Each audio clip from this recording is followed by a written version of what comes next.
Good afternoon, everyone, and welcome to our social.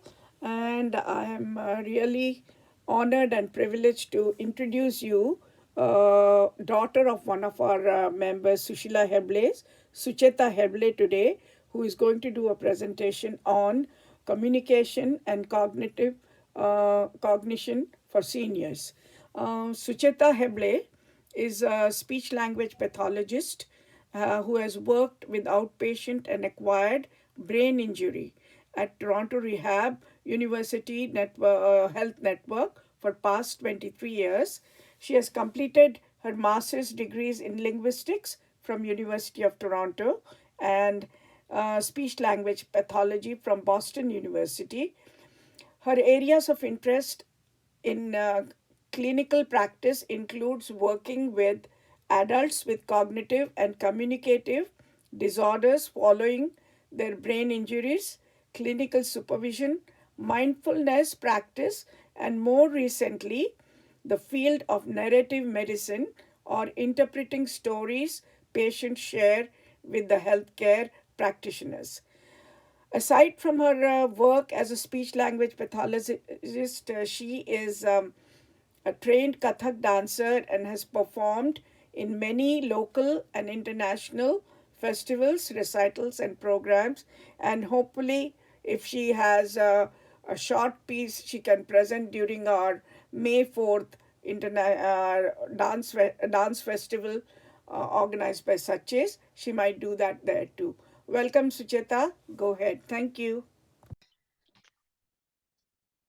And after her presentation, any question answers, we'll deal with that. Okay, thank you. Thank you, Shantapachi. Can you see my slides? Yes, we can. And not anything extraneous, correct? No. Okay, good. So thank you so much for the introduction and Shantapachi for organizing these series of talks and for inviting me to present. I'm really looking forward to sharing my thoughts with you all today. Just give me one moment. I'm going to set my timer on here. I'd like to disclose that I'm not an expert in the field of neuroscience, nor am I a doctor or research scientist. I have worked in the field of neurological injury, illness, and adult rehabilitation following acquired brain injury for the past 23 years, and have also observed my patients' resilience, perseverance, dedication, and commitment in their rehab journeys. I've also been blessed with excellent role models from my own family who've continued to live and thrive well despite their advancement of aging. So, why are my slides not advancing? That's interesting. You're Why can't I advance my slides? Okay, here we go. I'm going to start off with a cartoon that looked kind of cute. I hope you might find this enjoyable.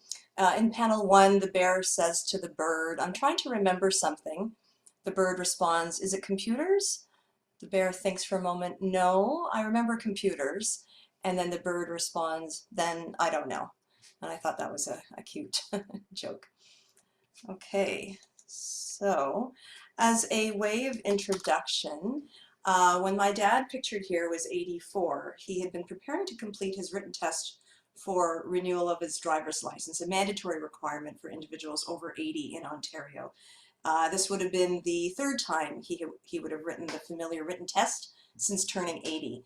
I recall vividly watching him as he spent many hours diligently going through the driver's handbook, taking copious written notes, studying each section. I was intrigued and somewhat bemused by this level of commitment on his part, a longtime driver and someone who patiently coached me in my early driving days decades earlier. He eventually wrote the test and proudly boasted his 100% score. For those of you on the call who may have known my dad, I think there are a few of you, you might find this anecdote kind of funny, as my dad was quite reserved and never really boasted about his varied accomplishments. Now, this might be a relatively simple accomplishment, I realize, perhaps one that some of you have recently gone through. I use this example among many other of my dad's astounding accomplishments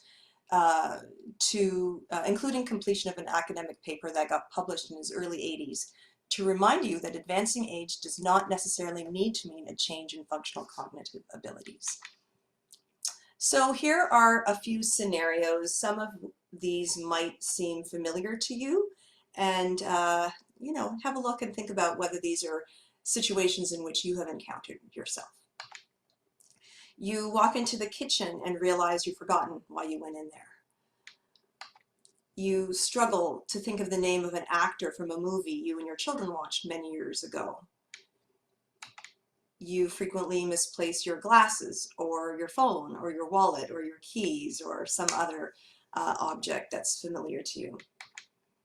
You have a harder time keeping track of details in a long conversation, especially in a noisy environment. You're watching a movie, but then find it challenging to keep your focus on the plot details. So perhaps some of these situations and occurrences may be familiar to you. As a speech pathologist working with adults with acquired brain injuries, I spend a good portion of my time working on aspects of thinking and communication, helping folks rebuild their fractured communication and thinking skills from a fall, a motor vehicle accident, a tumor, aneurysm, stroke, brain bleeds, seizures, and other neurological anomalies. My patients often ask me about some of the concerns they have with their memory. Many want to know if what they're experiencing is normal or if this is a sign of early Alzheimer's and dementia. Now, this may be somewhat familiar to you, but I wanted to share a little bit about what are some normal changes that one expects as we get older. The literature does show that there are mild changes some people experience with their cognitive abilities, and these can include some of the following. There may be a change in how quickly you process incoming information. That could be visual information, you know, things that you see, things that you read. It could be verbal information, taking in information that you hear. There may be a slowness with how you process that information. The ability to complete new tasks, things that are new to you, planning, organizing, and preparing to execute those tasks. There may be some difference in that ability. Learning and recalling new information may not be the same as, you know, as when you were younger. Ability to correctly and efficiently come up with words and names when you want. The speed and accuracy with which you can retrieve words quickly and efficiently. This is called verbal fluency. As we get older, some of these changes may occur. There may possibly be changes in divided attention, so that is how we split our attention between two competing tasks. So there's some evidence to show that there may be changes in divided attention. And you may have also experienced changes in reaction time, how quickly you respond to a task. And this comes from an article from Sachs and group in 2022. Now, so those are changes in normal aging that we experience as we get older, but what are some changes that might be due to actual neurological impairment? The first one is called mild cognitive impairment, or MCI. And this is a condition in which people have more memory or thinking problems than other people their age, but they can still do their normal daily activities. People with MCI are more likely to develop Alzheimer's disease than those without. However, not everyone with MCI will develop Alzheimer's disease. Dementia due to Alzheimer's disease is the loss of cognitive functioning, that is thinking, remembering, and reasoning, and also behavioral abilities to such an extent that they interfere with daily life and daily activities. Symptoms may be, may come on gradually and very subtly with a very slow onset. It's not a sudden change.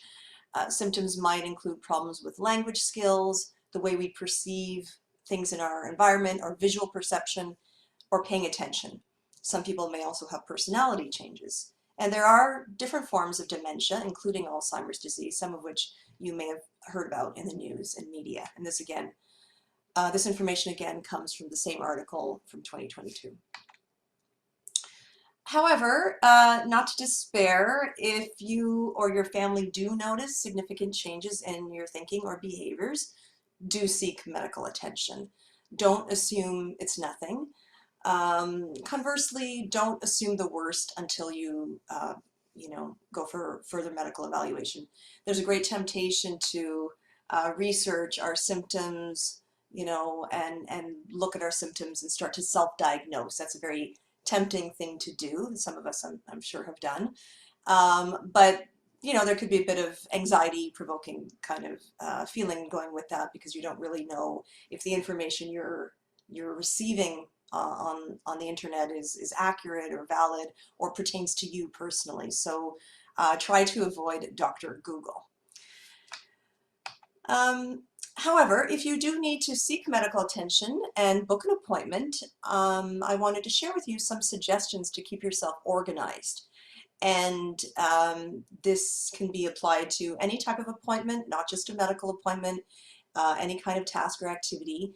And it utilizes a strategy we call plan, do, review. And this is a metacognitive technique or strategy. Metacognition refers to thinking about thinking. So the technique or strategy I want to share with you is called plan, do, and review. And we'll break it up with each section. So during the planning stage, this is really all about being prepared for your appointment or task. So before a medical appointment or any kind of appointment, get yourself organized. Bring your glasses with you, your hearing devices, your mobility aids. Bring blood pressure readings if that's relevant for you. Have water or snacks available, especially if you're going to be at this appointment for a long time. Bring a list of your medications, or in some instances the medications themselves may be required, any documents that may be needed, requisitions, your OHIP card. I sometimes suggest to my patients to bring a small or even smaller notebook with them that they've jotted some information down in advance of their appointment so that they're organized when they get there. You can consider and anticipate what may be asked of you in that appointment. Write some notes and questions down in advance, rehearse them if you have the opportunity. And sometimes it's helpful to have an extra pair of ears hearing the same information as you. Sometimes medical or other appointments may be overwhelming and there's a lot of information being shared at one time, very detailed, sometimes emotionally, a bit overwhelming. So consider arranging to have a family member or friend with you and arrange transportation. So all of these types of things are about being prepared. So this is the planning stage of a task or activity. It's what you do before a task or an activity. So the next stage is called the doing stage. It's what you do during the task or the appointment. And I would say for this to make sure that you're actively engaged during the appointment or activity, ensuring that you've understood what's being told to you. Ask questions, take notes if you're able. Don't feel nervous or embarrassed to let others know if you haven't grasped something. Ask for information to be repeated or presented in a slower mode. Maybe ask for information to be shown to you on a computer or on a graphic image. And I would strongly encourage you all to remember to advocate for yourself. So that is, letting others know how they can assist you. We're often worried that we're in an environment with a medical practitioner and we feel a little bit embarrassed or nervous to question them on what they're telling us, or to admit that we didn't quite understand everything. But this is your appointment. You are the health consumer. Make sure that you leave with the information that you've come to get and that you've been able to share information that you want to deliver across. So this is all about advocating for yourself. Finally, the review stage is what we do after the task or appointment. I would say that many of us do the planning and the do part of this approach relatively well, but many of us are not as consistent with the things that we do after the appointment or activity or the review stage, but this is perhaps equally important. Check in with yourself and see what are the important actions that are needed. Are there follow appointments, blood work, things that you need to do? Can you jot them down in your calendar or on your phone? Maybe, take a written summary of what was discussed. That could be helpful. In many instances, University Health Network, the hospital where I work, and other hospitals and other facilities, health facilities, labs, have moved to electronic charting. This can be helpful because you can then have the opportunity to access your medical records and review them soon after the appointment, so the information is still fresh. And one thing I would also recommend is to reflect on how the task or appointment went. Maybe ask yourself, how did that go? Was it easy? Was it difficult?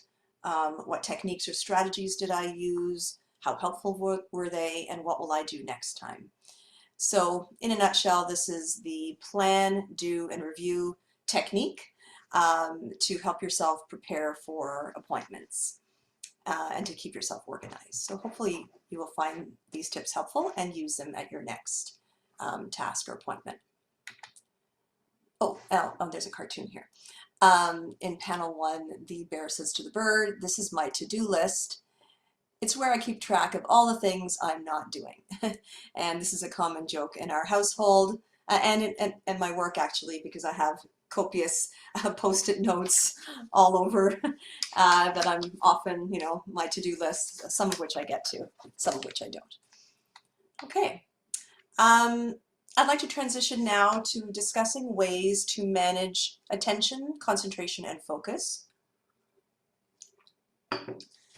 This is an area that many of us sometimes feel is changed or different. We do see this kind of change in over time a little bit as we get older. And many of my patients with specific acquired brain injuries do have troubles with this. So this is an area that I often work with. First thing I'd like to recommend or suggest is to consider getting your hearing checked if you haven't already, and if needed.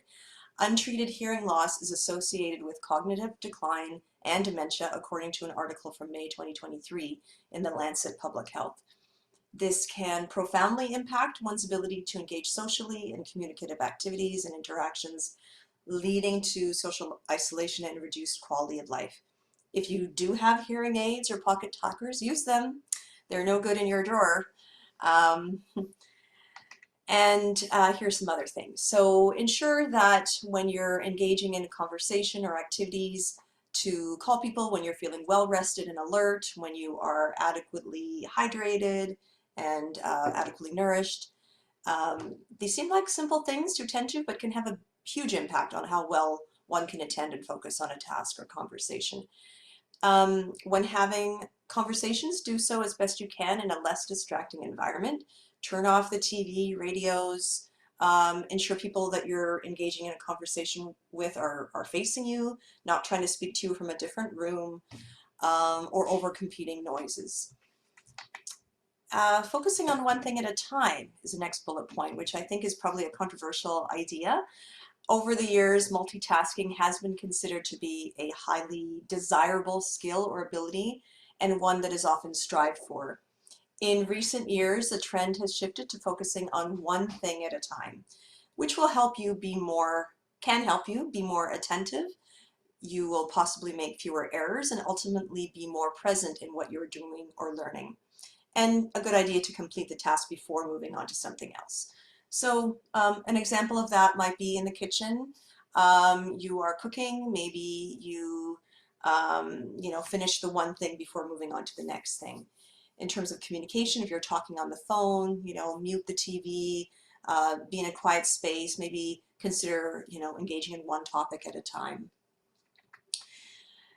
If possible, the use of external aids like a timer or an alarm can also be helpful in keeping you focused and attentive and concentrating on the task that you're wanting to be engaged in. Speaking of engaged, try to stay actively engaged in the activity that you're doing. Another technique or strategy I would like to share with you, I hope you can see it on your screen, is called, let's see if I don't know if you can see my arrow, is called KWL. What you know about a topic, what you want to know, and what you've learned. So you can maybe consider this activity before you're about to read an article or a book chapter, watch a movie even. Consider what you already know about the topic or subject, what you want to know, any questions that you have before you engage in the activity, and and then afterwards consider what you've learned. So this technique of K, W, and L, what you know, what you want to know, what you've learned, is again a very helpful way to keep yourself actively engaged in the task or activity. So these are a few simple ways you can keep your focus and attention on a task. If okay, I'm going to move on to the next section, which I'm sure is a topic of interest for many of you: how to manage memory. We sometimes worry that, as we get older, our memories are failing us, and we worry that the thing that I have really been trying to remember, I can't quickly recall. I will assure you and reassure you, I should say, that many of the things that we often forget are things that we all forget from time to time, and is a normal bit of forgetting. Our brains are pretty, solid instruments, but they do a lot of failing of regular things. So managing your memory for day-to-day types of things that you forget is not terribly concerning, but you might want to have some tips for managing your memory overall. So here are a few things. Paying attention. We've just finished talking about attention, but we sometimes worry, oh man, I didn't remember this thing that somebody just told me. Well, if you haven't been paying attention in the first place, there's very little likelihood that you're going to be recalling it afterwards.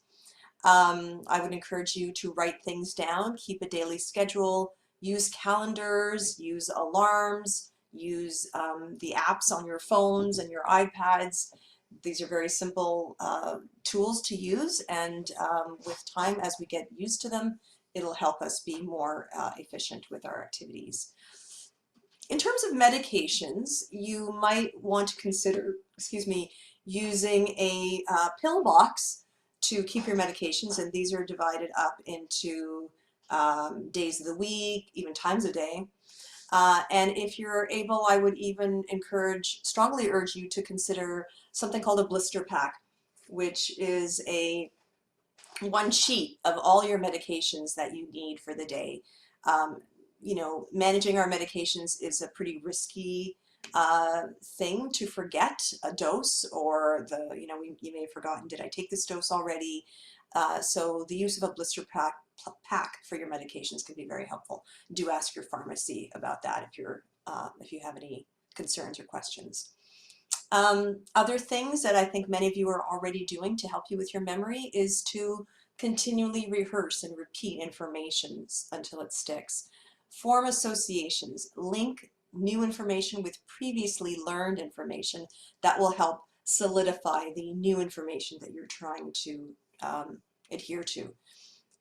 Look things up. I remember a little while ago I told you avoid, Dr. Google and researching your symptoms and diagnosing yourself. Okay, that is one thing, but Google and other aspects of the internet can be hugely beneficial to us. I'm often, doing that myself at work. A patient of mine is coming in with an activity or task that they want to work on, and momentarily both of us have forgotten the meaning of such and such a word, or how to spell a certain word, or the name of an actor that was in that movie, and et cetera, et cetera. Use Google, look it up. There's no harm in that. There's no cheat in your memory by doing that. So you have my permission to use Google for those sorts of things.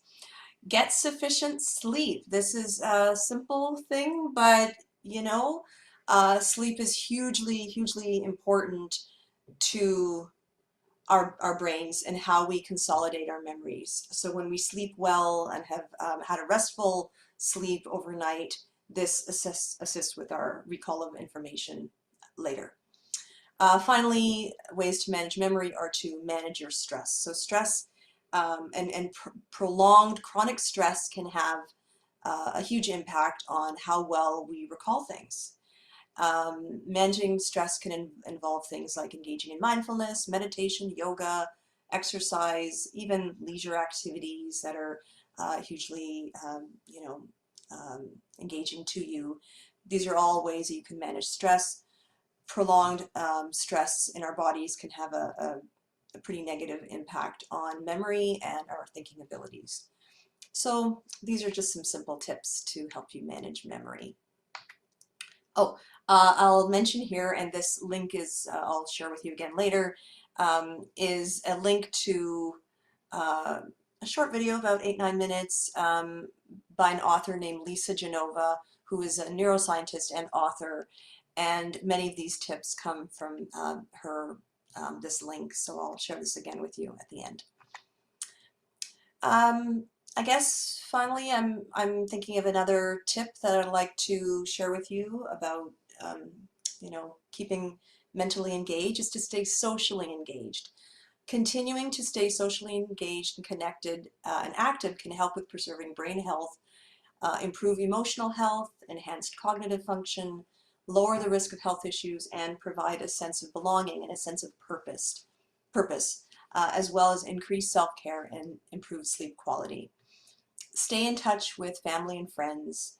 You know, there's many means to do that now if you're physically having trouble getting out and visiting with friends. WhatsApp, FaceTime, Skype, your phone, Zoom, and many other video platforms are fantastic ways for all of us to stay connected with each other. You know, to that end, I'd also encourage you to embrace social media.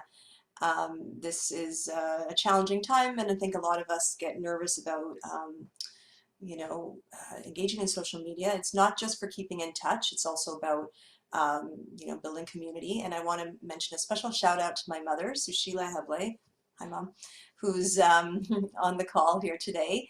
My mom has successfully learned to use Zoom, and she's integrated it into her daily life in the past few years. She doesn't just use it for staying in touch, she does her daily yoga, engages in these activities, the social activities through the week. So very proud of my mother, who has embraced these pretty new things to her in her recent years. I would also encourage you all to share your stories. Talk to your children, your grandchildren, community members, neighbors about your past accomplishments, stories about how you came to Canada, North America, how you met your partners, how you ended up in your field of work. You know, write them down, dictate them, record them on audio and video. If you have trouble with this, and you have the desire to do this, ask your family members to help you.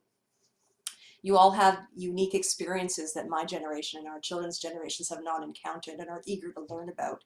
Recently, some friends of my mother's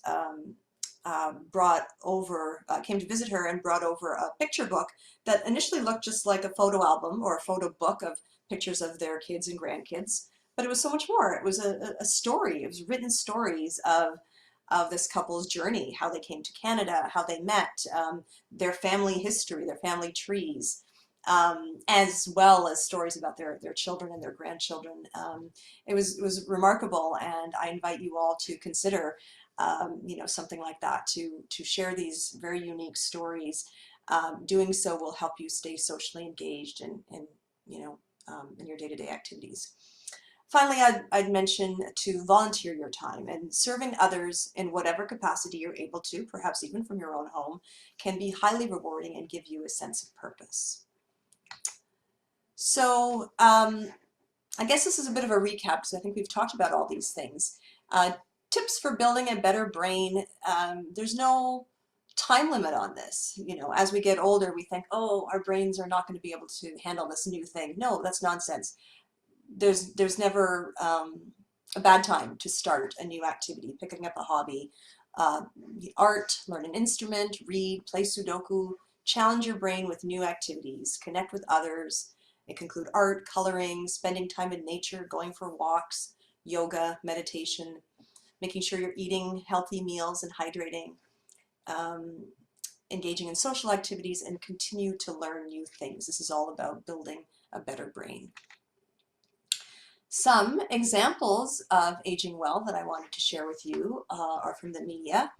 The first image on the left, top left, is Mr. Fauja Singh at 112 years old. He was a past veteran of many marathons. He'd run many marathons in the past, and he's shown here in this image from April of 2023 in Delhi, India, at the 5K Baisakhi Super Sikh Run. So amazing, just amazing. On the right, two images of Tao Porchin Lynch, who was an avid yoga practitioner and teacher. She started ballroom dancing and practiced seriously in her 80s, and she continued teaching yoga until 101. I believe she passed away in 2020. But she reminds us that the breath teaches us. These images of her are at 100.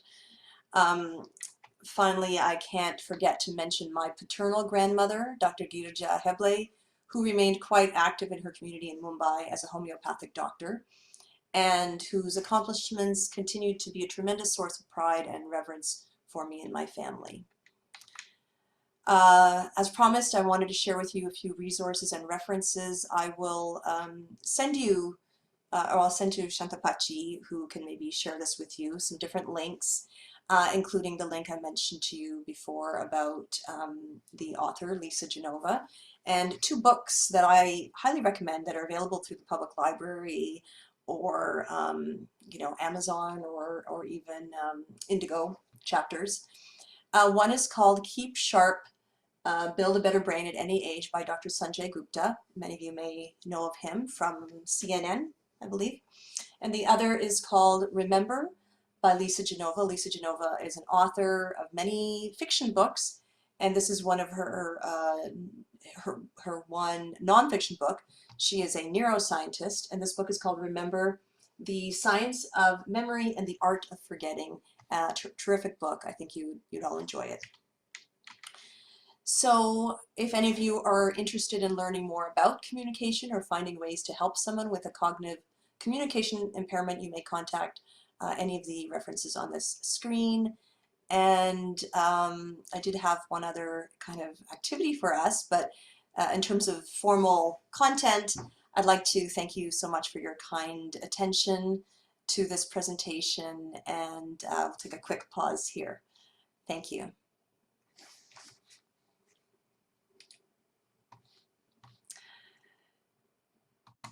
Shantapachi, Yeah. I wanted to You know if you you would. can do the activity you're planning. Okay. It won't take more than 10 minutes, I think, No, is it? no. Yeah. Yeah, yeah. No. You Okay. can carry on. And Yeah. then I want to leave time for questions. If Yeah, anyone has you have questions. to get out of this brain games. Okay. Yeah. Okay. But are you going to show it and then ask them? Then how will you know who is? Yeah, you might have to. Okay, I'll explain what we're doing here. So, Yeah. so now for a bit of mental flexibility brain game that uses attention. I'd like you to consider these 4 items on your screen. Perhaps think about each item and what sort of features it has. Take a moment to examine each of the pictures, and now think about which item does not belong with the other 3. Take a couple of minutes to think about it, and I don't know if someone would like to offer their response by, I don't think I can see the chat, but oh, I can. Or perhaps raise their hand or unmute their mic to share their thoughts. It's the football. Hi there. Yeah, who? This is Maya Kulkarni. Hi, Maya Pachi. Yeah, which one do you think does not belong? The top left-hand corner, the football. The basketball. Yeah. Why do you think? Yeah. Why do you think that one does not belong with the others? Because the rest of it is all sweet pastries and all that. Yeah. Whereas this is the sport. Right. The others are food items. Versus playing. Yeah. Good. Object, Yeah. Right. Thank you. Does anyone have another response other than the basketball? Can I see hands? Yeah. Oh, Nandini Bachi? Yeah, I just thought that, my understanding here is that 3 of them are brown, whereas the one in the left bottom square is a completely different color. That's right. So they differ in terms of color. The pink one on the bottom right, sorry, bottom left, and the others are all brown. Yeah. Even in the shape, 3 are round and 1 is square. You can put it. That's right. Yeah. Correct. And sorry, I missed a hand up here. Bina? Actually, I thought that, there are, you get chocolate in many shapes. So I thought those 3 are like brown color chocolate. Think brownie and something and all. Another is donut. Right. Okay. Correct. Okay, so as you can see, and then you can go, I think you mentioned shape. Yeah, somebody else wanted to comment? I think the idea here is that there's not just one way of looking at this. I'll give you another example. Oh, how do I advance my screen here? My videos are on top of my... Okay, here. So here's another group of 4 that we see. Can anyone tell me which one they think does not belong with the other 3? Can't see all the hands. The shape. Shape. So 3 of them are oblong and 1 is diamond. Correct. Good. Yeah. Again, there's another way. Sorry. Color. Yeah. There's another way of Peter? looking at it also, numbers. Yeah. Number Yes. 2. Yes, Shaukat, you're right. Yes. That's One true. of them is 3. The rest of them are 2, yeah. Yeah, good. Somebody And- mentioned color. That's true. The one on the left, top left is pinkish, reddish. The others are green. Number, shape. Oh, any other way that we can look at these? Yeah. The others, some of No lines on the green one. Yeah, good. So one is solid, the one bottom right is solid, and the others are sort of textured. So this activity is kind of fun. You can go to this wodb.ca and play multiple versions of this. Just kind of a cute attention game as one example. Do we have time for this one? I hope so. This is a bit of a memory game. On my screen, you will see many, many images of common objects. And I'd like you to take a couple of moments to look at the pictures only The rabbit, which is here. and The try to spider, remember as many of them as you can. hippo and eagle. don't say it. Don't say it. Just kind of mentally think about them. And then I don't know if I'm doing this too soon, but You have given enough time, I have? Sucheta. I won't give this much of time. Yeah. Okay, so however challenged that might be, try to now quietly, don't say it out loud, write down as many of those objects as you can remember, and we'll talk about it in a moment.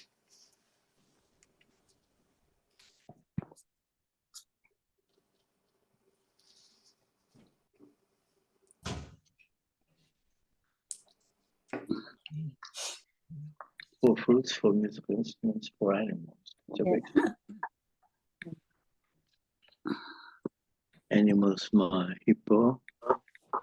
Tiger. You're giving away the answers, Check. Yeah. Maybe Tiger. mute yourselves and then answer. It's about small fruits, no? Still have an 8. Oh, So, Musical instruments. okay. I would- Sucheta, ask them how many did they Yeah. guess. Okay, Numbers. so now don't say the items just yet, but can you tell me how many items you could remember from that list? Oh, okay. Count on your list. 11? 11? Did I hear 11? I got 7. 7. Great, Mom. Sucheta, I got 7. Okay, wait, don't. Apples, No, No, wait, don't wait. say that. Don't Mom. say that, Sucheta. Sushila is always in this game jumping whenever we play. I think I heard someone say 11. Did anyone get more than 11? 12. 12. Right right. on. Excellent. Who is that? 12? Who's that? Who said 12? Me, Chitra. Wow, Oh. great. Excellent. Okay. I don't know if anyone got more than 12. No. Got 12. Okay, fantastic. 12, yes. That's so good. Okay, I'm going to put them back on the screen. Here they are. I'm curious to know what techniques or strategies any of you used when trying to remember these items. So, Sucheta, So- I used grouping. There were grouping. 4 fruits, 4 instruments, and 4 animals. Yeah, Yeah. very good. You Classification. categorize them into groups. Yeah. Yeah. Right. Yeah, And that's one. classify them. Yeah. For both. And fruits, yeah.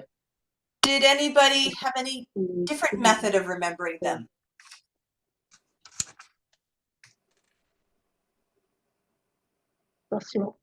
No. Any other than categorizing or grouping them? Any other ways that you kind of try to recall the items? What is in between a rabbit and the bananas? Rabbit and banana. Mouth Harmonica or mouth organ. Harmonica. Harmonica. Mouth organ, no? Yeah. Yeah. Mouth Also organ. called harmonica. Yeah. I forgot to give you the tip. If you couldn't think of the word in English, you could have written it in another language. Harmonica. Yeah. Different ways you can use, if you categorization, I think was probably the most obvious way. Some people might do it by color. That might have been tricky.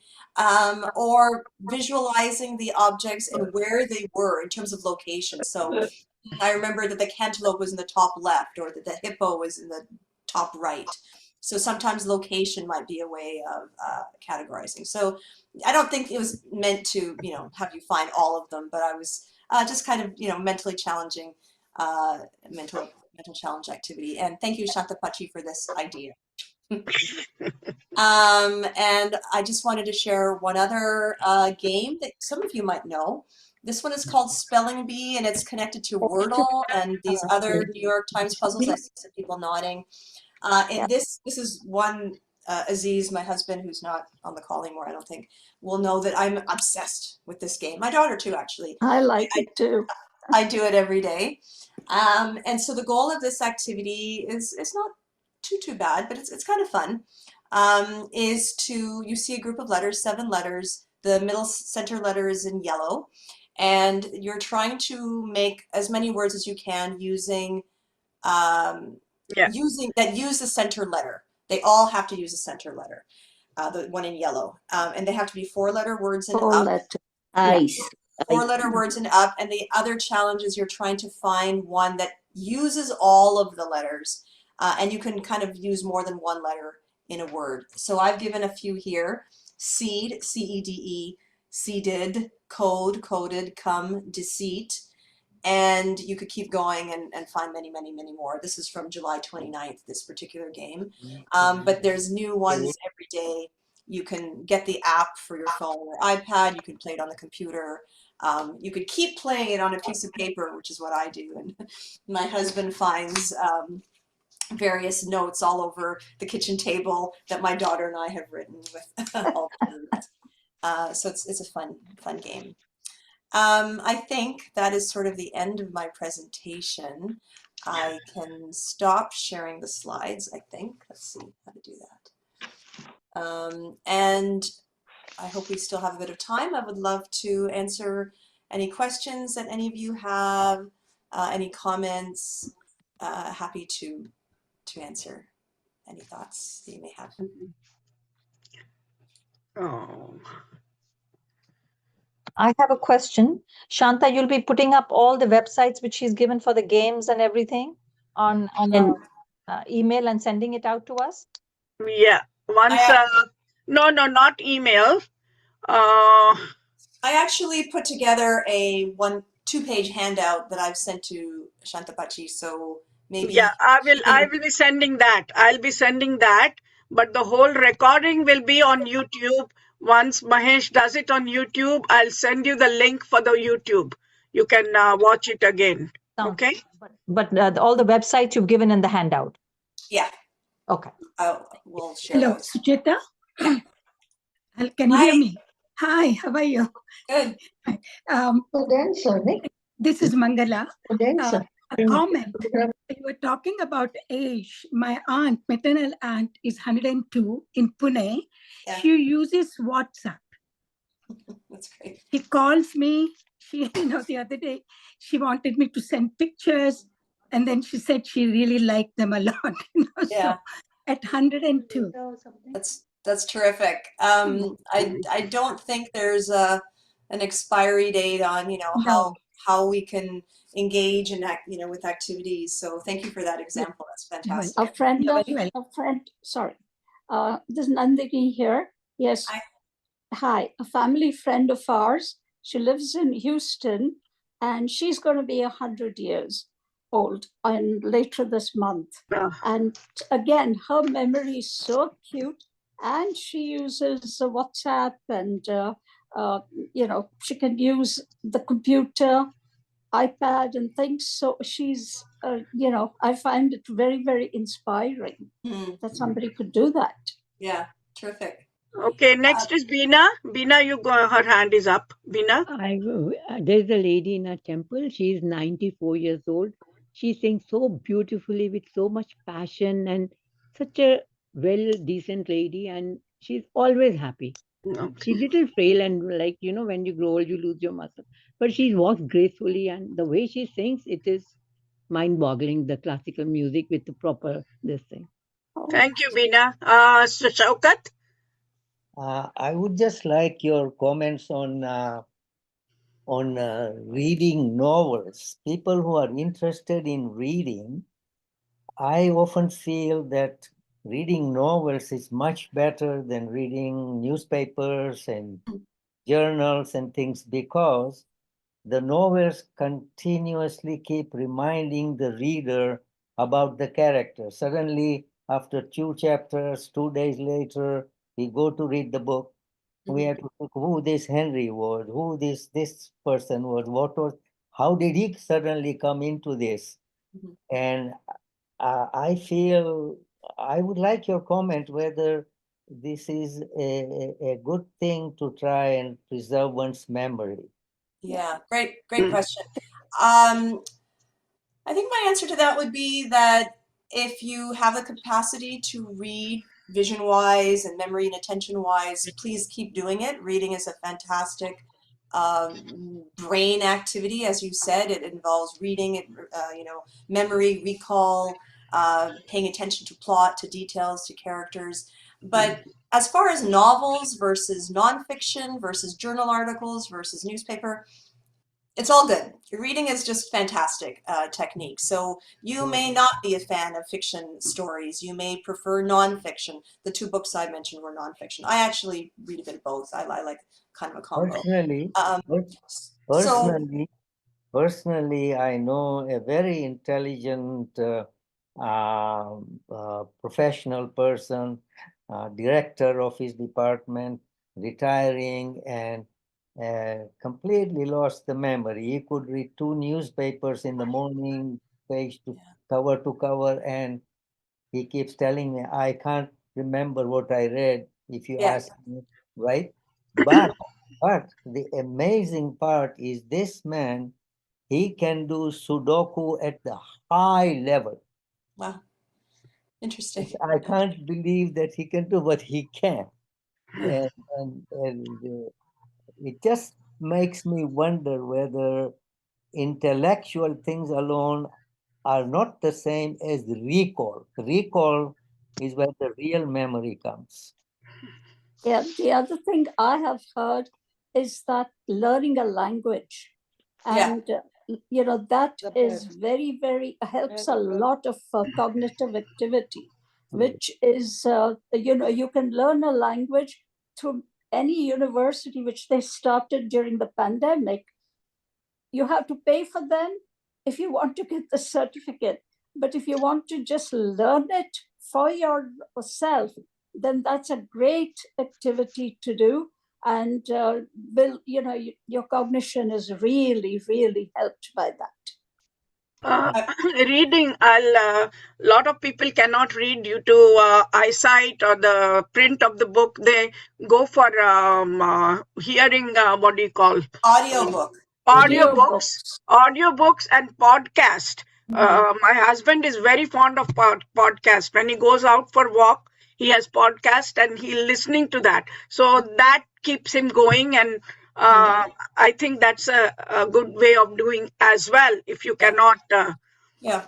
So back to your original question about the reading novels, it's fantastic. If you're able to do it, keep it up. If you prefer short fiction versus long fiction, that's still good. If eyesight or your attention or other issues are preventing you from reading visual print material, whether that be a newspaper, there are new ways to engage in the material still. Some of my patients have this trouble too because of their cognitive difficulties. So audiobooks and podcasts are also fantastic. So thank you for that great question. And I would agree, learning a language or learning an instrument is still tremendous ways of keeping your brain active. Somebody mentioned singing. I know that some of you do some singing sessions together some Saturday evenings, and I hear about it from my mom, and fantastic. So keeping yourself actively engaged with music, art, coloring, painting, even picking up a new hobby, one that you've done before or a brand new one, is Okay, keeping ways to Sucheta, keep active. If I may Sucheta, add, I playing have, chess and bridge. Playing chess and bridge. Yeah, wow, that's great. that's good. Listening to classical music, Beams and just Hari Prasad Chaurasiya. Yeah. It helps me a lot, the flute. Sucheta, One second, let Chitra speak. Yeah, go ahead, Chitra. Sucheta, do you think that lack of social interaction as you grow older can contribute to Alzheimer's or dementia? Or do you think it has nothing to do with it? Lack of social interaction. very important. I think it does have some bearing on things. I can't say to what extent. I don't work specifically with folks with dementia and Alzheimer's. The folks that I see have had, some kind of acquired brain injury, not necessarily dementia or Alzheimer. They've had an acquired injury from a fall, an accident, tumor, aneurysm, stroke. But from what I've read, keeping yourself mentally and socially engaged and active are ways to preserve our health. So the earlier you can start all that, the better. Sometimes there's a sort of a tipping point we get to with plaque buildup and such that can lead to things like Alzheimer's and dementia. And that's not what my talk was meant to be about, so I'll steer away from that idea. But yes, staying socially active and engaged is fantastic. I don't really need to tell you all because you're all doing that, I think, with your weekly or twice a month meetings, your different activities, engaging in different talks and social. Even in this, we see each other on these little squares on the computer. You're still finding a way to stay socially engaged, so that's very important. It doesn't have to be physically getting out to a center and all that. So while we've got the microphone over here, I have a question at Chitra's husband, Kunal. And my question is with regards to crossword puzzles. This is something that Chitra and I have been deeply involved with. I mean, we cannot spend a day without doing a critic crossword puzzle at least every single day. Yeah. At one time, I recall reading up that they said doing crossword puzzles is a very, very important thing and very helpful to staying mentally alert. But more recently, we read about that people say, nah, crossword puzzles don't really help a lot. Do you have an opinion on that? I do like crossword puzzles myself. There's one that I do. I was going to show you my version. I have it in the other room. The Saturday Star one, which I see now online. I like doing them too. But I think I did read something similar about the crossword puzzles because it's initially we were thought that they're very helpful brain activities. I would still do them, continue to do them. I think the thought that maybe they're not as helpful is because you're not necessarily learning something new. You're retrieving old information, maybe. Who is this actor? What's the name of this, the capital, blah, blah, blah city or, a place. Ignore the naysayers. If this is an activity that you enjoy and find stimulating, definitely continue with it. But finding ways to engage in new activities, new bits of learning, that can also be helpful too. Thank you for that great question. Thank you. Mahesh, you want to say something to Sucheta joining us? Yeah, hi, good afternoon, everybody. Happy New Year to all of you and your families. It's our first social of the new year. I think I joined late because I had another meeting, but I think I was listening to all the questions. It was very interesting. As Shaukat Bhai was saying, our brain is a machine that I don't think anybody has understood or will ever understand. It's so complicated. It's so much fun if you look into it, and it's an amazing thing. So I listen to all the different activities that you do, and social interaction, I think, is one of the most important activities. Generally back home we say it's gossip, or somebody calls somebody else All India Radio, who dissipates information without asking, but it always resonates. So when you have a social interaction, if you talk about your hometown, or you talk about some food that you haven't eaten in 3 years or few years, it brings back old memories. So for example, even listening to music is social interaction. Because when, let's say, you hear a love song, you remember of your childhood. It leads to remembering your childhood friend, best friend. So all these kind of activities, I regularly do Sudoku, but I always do one thing every day. I watch something funny, a comedy show, or Stephen Colbert or Kapil Sharma or something. That has to happen every day, because that calms me down. And I might not be listening, but it still is on my mind, right? So and comedians like Jon Stewart, Stephen Colbert are all very smart people. They are comedians, but I like to pun, I like to play with words.